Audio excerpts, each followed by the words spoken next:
Hello everyone. Last video में हम लोगों ने कवर किया था basically national agencies for which helps in making syllabus and text books. तो उसमें हम लोगों ने देखा था कि एनसीईआरटी और एनसीएफ नेशनल करिकुलम फ्रेमवर्क का क्या रोल रहता है सिलेबस और टेक्स्ट बुक्स को फ्रेम करने में, सिलेबस और टेक्स्ट बुक्स को बनाने में, उनमें चेंजेस जो है रिक्वायर्ड चेंजेस को करने में क्या रोल रहता है। कल हम लोगों ने एनसीईआरटी और एनसीएफ के बारे में पढ़ा। आज हम उसी को ही फर्दर प्रोसीड कर रहे हैं। आज हम देखेंगे कि SCERT state council of educational research and training जो कि स्टेट लेवल पर काम करता है, CBSE central board of secondary education हम सब जानते हैं। उसके बाद डाइट, ठीक है, district institute of education and training. तो इनका क्या रोल है, ये कुछ स्टेट एजेंसीज और भी हैं जो कि सिलेबस को रिफॉर्म करने में, सिलेबस को शेप करने में, सिलेबस को बनाने में हेल्प करती हैं। क्या रोल रहता है इनका, तो आज हम देखते हैं। सबसे पहले हम देखते हैं SCERT state council of educational research and training, राज्य शैक्षिक अनुसंधान और प्रशिक्षण परिषद। तो बेसिकली कल हम लोगों ने एनसीईआरटी पढ़ा था। एनसीईआरटी का रोल जो है वो नेशनल लेवल पर रहता है। नेशनल लेवल पर हम करिकुलम की बुक्स बनाने में, टेक्स्ट बुक्स बनाने में, सिलेबस को रिफॉर्म करने में। और यहाँ पर हम देख रहे हैं स्टेट काउंसिल, यानी कि वही वैसी चीज़ है जो कि स्टेट लेवल पर भी एक ऐसी एजेंसी है जो कि स्टेट लेवल पर काम करती है, सेम ही। तो बेसिकली हम देखते हैं एससीईआरटी। एससीईआरटी का क्या रोल रहेगा, तो हम जानते हैं कि बेसिकली एजुकेशन जो है कौन सी लिस्ट में आती है। एजुकेशन जो है वो कॉन्करेंट लिस्ट में है, समवर्ती सूची में आती है। समवर्ती सूची में आने का क्या मतलब है कि इस बेसिकली इसके ऊपर शिक्षा के ऊपर जो नियंत्रण है एजुकेशन के ऊपर, वो यूनियन सेंट्रल गवर्नमेंट का भी और साथ ही साथ स्टेट गवर्नमेंट का भी, दोनों मिलकर काम करती है। दोनों की मिलकर जो है रिस्पॉन्सिबिलिटी बनती है एजुकेशन शिक्षा के क्षेत्र में कार्य करने की, शिक्षा के क्षेत्र में अनुसंधान करने की, नए नए रिफॉर्म्स करने की। तो बेसिकली दोनों मिलकर काम करती हैं, इसीलिए नेशनल लेवल पर एनसीईआरटी काम करती है। और सिमिलरली हम स्टेट लेवल की बात करें तो एससीईआरटी का गठन जो है वो किया गया है एजुकेशन के फील्ड में काम करने के लिए। अब जो एससीईआरटी जो है, एससीईआरटी का काम है to integrate and to coordinate academic activities and professional activities at school level as well as for administrative convenience. तो अब स्टेट्स के अंदर एससीईआरटी का गठन इसलिए किया गया कि स्कूल लेवल पर जो हमारी डिफरेंट एकेडमिक एक्टिविटीज़ हैं या फिर प्रोफेशनल एक्टिविटीज़ हैं स्कूल में, उनको बढ़ावा देने के लिए, उनको जो है ऑर्गेनाइज़ कराने के लिए बेसिकली एससीईआरटी का गठन जो है वो स्टेट लेवल पर किया गया है।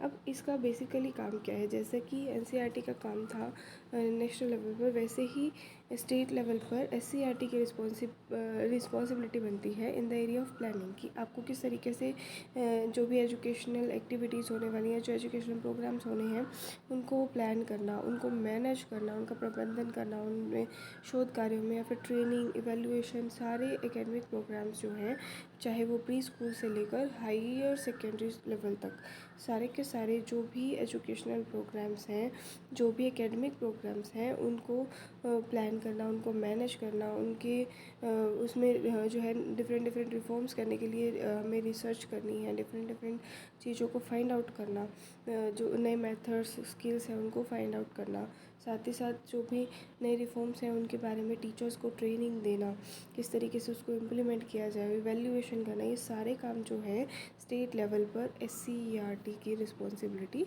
बनती है। दूसरा हम देखें, अब इसका स्ट्रक्चर क्या है, ठीक है, ऑर्गेनाइजेशनल स्ट्रक्चर ऑफ एससीईआरटी। तो इसमें बेसिकली क्या क्या चीज़ें आ जाती है, कौन कौन से सेल्स, कौन कौन से डिपार्टमेंट्स आ जाते हैं जो कि इन सभी रिस्पॉन्सिबिलिटीज़ को, चाहे वो प्लानिंग है, चाहे वो मैनेजमेंट है, चाहे वो रिसर्च है, ट्रेनिंग है, इवैल्यूएशन है, सारे रिस्पॉन्सिबिलिटीज़ को निभाने में हेल्प करती हैं। तो कौन कौन से डिपार्टमेंट्स हैं, department of in service education, सेवा शिक्षा विभाग। तो इसमें क्या है कि जो ट्रेनिंग प्रोवाइड की जाती है, जो हमने डिफरेंट चेंजेस किए हैं सिलेबस के अंदर उनको किस तरीके से इम्प्लीमेंट करना है, किस तरीके से उनके बारे में नॉलेज प्रोवाइड करना, आज के टीचर्स को उनके बारे में अवगत कराना, तो वो काम किसका हो जाता है, इन सर्विस एजुकेशन का। तो department of in service education उसका काम करता है। Similarly department of elementary teacher education, प्रारंभिक शिक्षा विभाग, तो ये सारी रिस्पॉन्सिबिलिटीज़ जो है वो प्री स्कूल लेवल से लेकर हायर सेकेंडरी लेवल तक, तो प्री स्कूल लेवल पर एलिमेंट्री टीचर एजुकेशन का डिपार्टमेंट जो है वो काम करता है। नेक्स्ट है department of universal elementary education, सार्वभौमिक प्राथमिक शिक्षा विभाग। तो इसकी क्या रिस्पॉन्सिबिलिटी हो जाती है कि सभी बच्चों को, ईच एंड एवरी चाइल्ड जो है, हर एक बच्चे को शिक्षा का अधिकार है, शिक्षा मिले। तो ये रिस्पॉन्सिबिलिटी है कि हम किस तरीके से उस चीज़ को इम्प्लीमेंट करें, वो सब काम जो है वो यूनिवर्सल एलिमेंट्री एजुकेशन डिपार्टमेंट का हो जाता है। साथ ही साथ department of information technology education, तो शिक्षा में अब इंफॉर्मेशन टेक्नोलॉजी IT इसका जो है यूज़ किस तरीके से उसको बढ़ाने के लिए, एजुकेशन को नए नए क्षेत्र में जो है नए नए अनुसंधान करने के लिए हम किस तरीके से इंफॉर्मेशन टेक्नोलॉजी का, IT का रोल क्या रहता है और किस तरीके से हम इसको इम्प्लीमेंट कर सकते हैं। IT इंफॉर्मेशन टेक्नोलॉजी की हेल्प से किस तरीके से हम शिक्षा को और आगे तक ले जा सकते हैं, ज़्यादा से ज़्यादा लोगों तक पहुंचा सकते हैं। तो ये काम जो है वो डिपार्टमेंट ऑफ इंफॉर्मेशन टेक्नोलॉजी का रहता है। नेक्स्ट है इवेल्यूएशन। वैल्यूएशन का काम जो है वो एग्जामिनेशन एंड एडमिशन सेल का रहता है। परीक्षा और प्रवेश सेल के हमने जो भी कार्यक्रम जो है ऑर्गेनाइज़ किए, जो भी शैक्षणिक कार्यक्रम जो है, एकेडमिक प्रोग्राम जो भी ऑर्गेनाइज़ किए, उनको किस तरीके से हमने इम्प्लीमेंट किया, किस तरीके से हम उसको जो है लोगों को उसके बारे में अवगत कराए, ये सारी चीज़ों का हम बाद में क्या करते हैं, मूल्यांकन करते हैं। उसके लिए क्या है, examination and admission cell. Next है department of educational research policy perspective and innovation की टाइम टू टाइम जो भी हमारे सिलेबस में रिफॉर्म्स हो रहे हैं वो किसके बेसिस पे होते हैं, कुछ ना कुछ रिसर्च के बेस पे होते हैं। तो वो काम जो है वो शोध कार्य जो है वो किसके अंडर होता है, department of educational research policy perspective and innovation, इस डिपार्टमेंट के अंडर जो है ये काम होता है। नेक्स्ट है अब इसकी फंक्शन क्या है, इसका रोल की हम बात करें, बेसिकली इसकी भूमिका क्या है।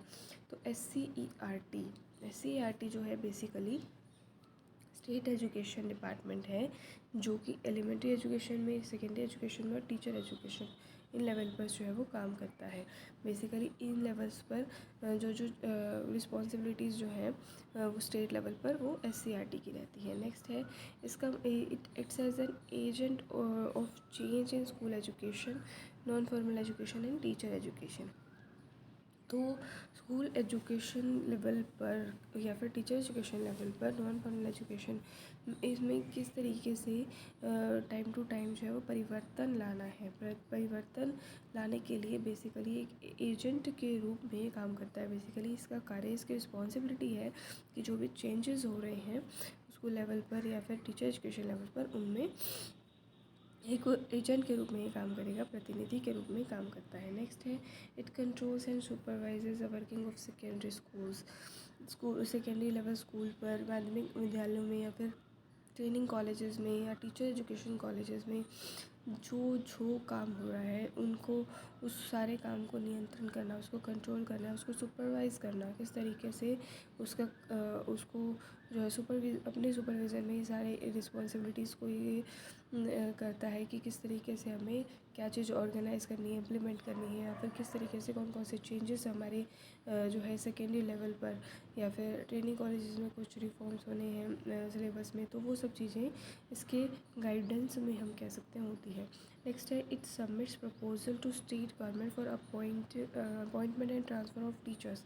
स्टेट गवर्नमेंट को, SCERT का काम होता है कि इसकी रिस्पॉन्सिबिलिटी है कि वो स्टेट गवर्नमेंट को जो है प्रपोज़ल देगी, किसी टीचर को अपॉइंट करना है, किसी टीचर की नीड है तो उसको अपॉइंट किया जाए, या फिर ट्रांसफ़र जो होता है टीचर्स का उसके बारे में प्रपोज़ल, या फिर टीचर एजुकेटर्स का, head of teacher training institute, किस तरीके से इनको अपॉइंट करना, किस तरीके से इनको कैसे इनको इनकी ट्रांसफ़र पॉलिसी जो है उसको, उसके लिए प्रपोज़ल जो है स्टेट गवर्नमेंट को प्रोवाइड करता है SCERT। तो ये कुछ काम थे जो SCERT का जो रोल रहता है वही रहता है। नेक्स्ट हम बात करते हैं, हमारी जो नेक्स्ट एजेंसी है वो है central board of secondary education, केंद्रीय माध्यमिक शिक्षा बोर्ड, सभी परिचित हैं इसी से। तो इसकी स्थापना कब हुई? 1 जुलाई 1962 को। 1 जुलाई 1962 को central board of secondary education का पुनर्गठन किया गया था। इसका मुख्य कार्यालय जो है वो नई दिल्ली में है। जैसे तो इसकी बहुत सारे ब्रांचेज हैं, लेकिन मेन जो ब्रांच है वो है न्यू दिल्ली में। नेक्स्ट है कि केंद्रीय माध्यमिक शिक्षा बोर्ड। केंद्रीय माध्यमिक शिक्षा बोर्ड एक राष्ट्रीय स्तर का बोर्ड है, नेशनल लेवल एजेंसी है। नेशनल लेवल एजेंसी है जो कि गवर्नमेंट स्कूल्स या फिर हम कहते हैं प्राइवेट स्कूल्स में भी एक ऐसा बोर्ड है जो कि भारत सरकार द्वारा नियंत्रित और प्रबंधित किया जाता है। लगभग इसमें बेसिकली 21,271 स्कूल, और यही नहीं सिर्फ भारत में ही नहीं बल्कि विदेशी स्कूल भी जो है इससे एफिलेटेड होते हैं। तो नेशनल लेवल एजेंसी है ये। नेक्स्ट है इसकी अगर रोल की बात करें, रोल पे इसका फंक्शंस की बात करें तो इसका क्या रोल रहेगा? इसका रोल है कि अपने कार्यों को प्रभावी ढंग से निष्पादित करने और शैक्षिक मानदंडों को बनाए रखने के लिए बोर्ड ने अपने प्रशासन का विकेंद्रीकरण किया है। विकेंद्रीकरण किया, डिसेंट्रलाइजेशन, कि जो हमारे काम हैं, जो ये रिस्पॉन्सिबिलिटीज़ हैं, जो फंक्शंस हैं सीबीएसई की, उनको इफ़ेक्टिवली इम्प्लीमेंट करना। तो उसका काम उस वो करने के लिए बोर्ड ने क्या किया है, इसको जो है डिसेंट्रलाइजेशन किया है कि कम से उसके अंदर उसको अच्छे से अच्छे इफ़ेक्टिव तरीके से जो भी कार्य है उनको इम्प्लीमेंट किया जा सके। ठीक है। नेक्स्ट है परिणाम स्वरूप देश के विभिन्न हिस्सों में संबद्ध स्कूलों के प्रति अधिक प्रतिक्रियाशील होने के लिए इसके जो और भी ब्रांचेस जो हैं, ताकि ये सब काम जो है इस ज़्यादा काम जो है इस मुख्य कार्यालय जो कि दिल्ली में है इस पे ना पड़े, तो इसके लिए जो है डिफरेंट ब्रांचेस सीबीएसई की जो है डिफरेंट क्षेत्र में रीजन्स में जो है स्थापित की गई है। जिसमें जो ब्रांचेस है वो अजमेर में है, सीबीएसई अजमेर में है क्षेत्रीय कार्यालय, साथ ही साथ चेन्नई, इलाहाबाद, गुवाहाटी, चंडीगढ़, ये सब क्षेत्रीय कार्यालय यहाँ पर स्थापित किए गए हैं ताकि जो है इसके जो भी वर्क है सीबीएसई की जो भी रिस्पॉन्सिबिलिटीज़ हैं वो अच्छे से कवर अप हो सके, अच्छे से जिम्मेदारियों का निर्वहन हो सके।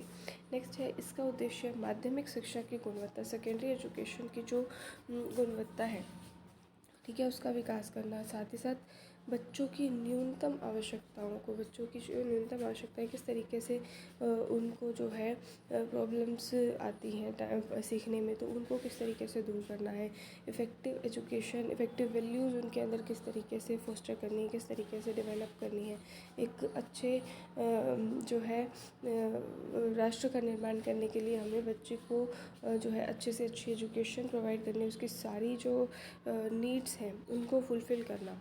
तो ये जो है ऑब्जेक्टिव्स हमारे हम बात करेंगे तो सीबीएसई के जो ऑब्जेक्टिव्स हैं बेसिकली सेकेंडरी एजुकेशन को अच्छी तरीके से प्लान करके इम्प्लीमेंट करना जो है बेसिकली इसका फंक्शन रहता है। नेक्स्ट है साथ ही साथ माध्यमिक शिक्षा स्तर पर शिक्षा के गुणात्मक सुधार लाने के लिए बेसिकली सीबीएसई बेस्ड जो हमारी करिकुलम है, पाठ्यक्रम है, सिलेबस है, साथ ही साथ हमारी टेक्स्ट बुक्स है या फिर हम टीचिंग के जो मेथड्स हैं, और साथ ही साथ हमारी जो इवैल्यूएशन प्रोसेस है उसमें किस तरीके से इफ़ेक्टिवली चेंजेस लाए जाएँ according to the needs of the students, according to the needs of the teachers. तो ये सब चीज़ें हैं हमारी माध्यमिक स्तर पर, इस पे जोर देता है सीबीएसई बोर्ड। साथ ही साथ ओरिएंटेशन कोर्स, ठीक है, कि जो भी सेकेंडरी एजुकेशन स्कूल्स हैं उनमें ओरिएंटेशन कोर्स चलाए जाते हैं कि आपको सबसे पहले जो है उस कोर्स के बारे में बताया जाए, क्या हम पढ़ने वाले हैं, किस तरीके से पढ़ने वाले हैं, पूरा साल हम किस तरीके से हमारी जो है एजुकेशन प्रोसेस जो है वो चलने वाली है।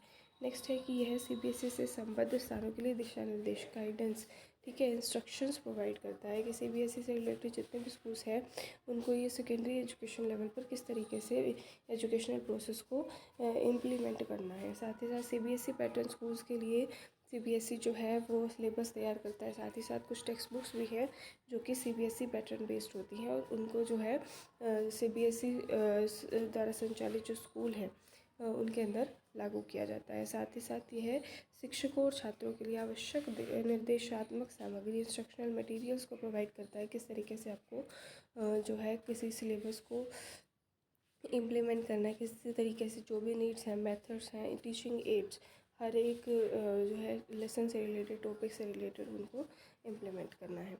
उसके लिए इंस्ट्रक्शनल मटेरियल्स जो है वो भी CBSE बोर्ड की रिस्पॉन्सिबिलिटी है कि वो उसको प्रोवाइड करता है। नेक्स्ट हम बात करते हैं, हमारी नेक्स्ट एजेंसी है वो है डाइट। ठीक है, district institute of education and training, जो कि डिस्ट्रिक्ट लेवल पर अब काम करेगा। ठीक है, जिला स्तर पर। ठीक है, जिला शिक्षा एवं प्रशिक्षण संस्थान, इसकी डाइट जो है राष्ट्रीय शिक्षा नीति जो कि हमारी NP 1986 में आई, उसमें इसकी बात की गई थी कि शिक्षा के सार्वजनिकरण, यूनिवर्सलाइजेशन करने के लिए, उसके लक्ष्यों को प्राप्त करने के लिए, प्राथमिक शिक्षा स्तर पर गुणात्मक उन्नति के लिए जो भी हमारे प्रयास करें कि हम वैल्यू एजुकेशन जो है वो प्रोवाइड की जाए, तो इसकी स्थापना की गई नई दिल्ली, भारत सरकार नई दिल्ली द्वारा 1987-88 में। इसकी बात की गई थी। नेशनल एजुकेशन पॉलिसी 1986 में इसकी स्थापना की गई। 1987-88 में जिला स्तर पर इसका जो है इस प्रशिक्षण संस्थान का स्थापना का निर्णय इसमें लिया गया था भारत सरकार द्वारा। तो इसके बेसिकली फंक्शंस क्या है डाइट के, जो है district institute of education and training diet, इसके जो फंक्शंस जो है हम बात करें, रिस्पॉन्सिबिलिटीज़ की अगर हम बात करें तो क्या क्या रिस्पॉन्सिबिलिटीज़ इसकी पड़ती हैं। बेसिकली इन सर्विस प्रोग्राम्स, ठीक है, इन सर्विस प्रोग्राम्स को जो है हम बात कर रहे थे जो नेशनल लेवल पर, स्टेट लेवल पर, यहाँ डाइट की रिस्पॉन्सिबिलिटी बनती है कि वो डिस्ट्रिक्ट लेवल पर इन सर्विस प्रोग्राम्स को इम्प्लीमेंट करे, टीचर्स को ट्रेनिंग दी जाए, साथ ही साथ फील्ड इंटरेक्शन जो है वो ताकि टीचर्स का जो कोऑर्डिनेशन बना रहे, टीचर्स जो है नए नए रिसर्च रिफॉर्म्स में शोध कार्यों में भाग ले सकें अकॉर्डिंग टू द नीड्स, उनमें चेंजेस होते रहें सिलेबस में। ठीक है, रिसर्च के बेस पे। तो इन सर्विस प्रोग्राम्स को, फील्ड इंटरेक्शंस को, इन सब चीज़ों को डिस्ट्रिक्ट लेवल पर इम्प्लीमेंट करना ये डाइट का काम है। नेक्स्ट है PSTE, that is pre service teacher education.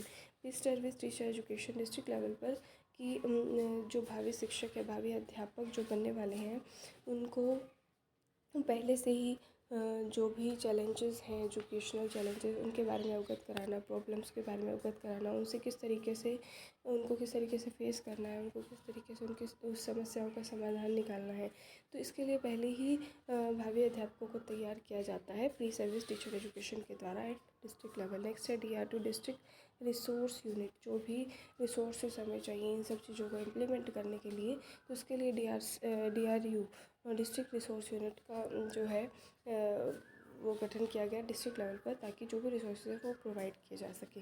Next है CMDE, that is curriculum material development and evaluation. Curriculum को डेवलप करना, मटेरियल्स उसके अकॉर्डिंग मटेरियल्स को डेवलप करना, इंस्ट्रक्शनल मटेरियल्स कौन कौन से यूज़ करने हैं उस चीज़ को इम्प्लीमेंट करने में, साथ ही साथ एवेल्यूशन प्रोसेस हमारी क्या रही, किस तरीके से हमें जो भी पढ़ा है उसको इवेल्यूएट करना है। तो ये काम जो है वो CMDE, ये भी काम जो है हमारा डाइट का रहता है। नेक्स्ट है वर्क एक्सपीरियंस प्रोवाइड करना। ये नहीं है कि हम सिर्फ थ्योरेटिकल नॉलेज जो है प्रोवाइड करें, साथ ही साथ हम क्या करें, वर्क एक्सपीरियंस भी, प्रैक्टिकल एजुकेशन भी प्रोवाइड करें। तो ये काम भी डिस्ट्रिक्ट डाइट का है डिस्ट्रिक्ट लेवल पर, कि जो भी हम थ्योरेटिकल नॉलेज प्रोवाइड करें उसको प्रैक्टिकली भी हम प्रोवाइड करें। साथ ही साथ educational technology, planning and management, ये सारे काम जो है प्लानिंग किस तरीके से प्लान करना है, किस तरीके से उनको जो है उसका प्रबंधन करना है, मैनेजमेंट करना है, ये पूरा प्लानिंग, पूरा मैनेजमेंट जो है डिस्ट्रिक्ट लेवल पर डाइट करती है। ठीक है, एजुकेशनल टेक्नोलॉजी को किस तरीके से यूज़ करें अपनी टीचिंग लर्निंग प्रोसेस को इफेक्टिव बनाने में। तो ये सारे काम जो हैं, ये सारे फंक्शंस, ये सारे रोल्स जो हैं हमारे इसके डाइट के रहते हैं एट डिस्ट्रिक्ट लेवल, ये सारी चीज़ों को इम्प्लीमेंट कराने में। तो आज हमने देखा कि SCERT का क्या रोल है, और साथ ही साथ हमने CBSE का रोल देखा, और साथ ही साथ हमने डाइट के बारे में पढ़ा कि इनकी क्या रिस्पॉन्सिबिलिटीज़ रहती हैं, क्या रोल रहता है टेक्स्ट बुक्स या सिलेबस को रिफॉर्म करने में स्कूल लेवल पर, ये क्या क्या काम इनके रहते हैं, क्या क्या रिस्पॉन्सिबिलिटीज़ रहती हैं। तो दैट्स ऑल। नेक्स्ट वीडियो में हम नेक्स्ट टॉपिक के साथ मिलेंगे। Thank you very much.